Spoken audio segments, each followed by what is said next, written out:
Aksi pencurian terjadi di Kabupaten Karangasem Jumat 4 November dini hari. Kali ini menyasar mesin ATM Bank BPD cabang pembantu Bebandem. Akibat kejadian itu, uang ratusan juta di dalam mesin ATM raib. Kapolsek Bebandem AKP Iwayan Gedewiryo Minggu 6 November menuturkan, kejadian tersebut berlokasi di Banjardinas Desa Tengah, Desa Bebandem, Kecamatan Bebandem. Kejadiannya bermula dari adanya salah satu nasabah yang ingin menarik uang di ATM tersebut, namun mesin ATM dalam keadaan mati. Nasabah itu pun menanyakan kepada petugas, ketika dicek, lampu di ruangan mesin ATM masih menyala, sedangkan mesin ATM dalam keadaan mati. Melihat hal itu, petugas menyampaikan kepada atasannya yang kemudian langsung direspon dengan mendatangkan teknisi untuk memfungsikan kembali mesin tersebut.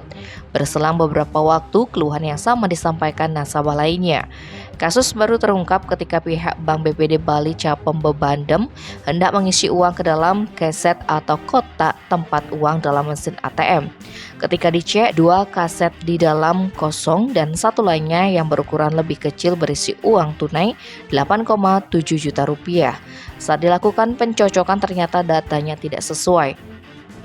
Dari data komputer, sisa saldo seharusnya sekitar 146 juta rupiah. Namun, yang tersisa di dalam kaset hanya 8,7 juta rupiah berupa uang lusuh atau reject yang tidak bisa keluar dari kaset mesin ATM. Akibat kejadian tersebut, pihak Bank BPD Bali Capem Bebandem mengalami kerugian sebesar 138 juta rupiah. Kini pihak kepolisian masih melakukan penyelidikan. Tim Bali Express melaporkan.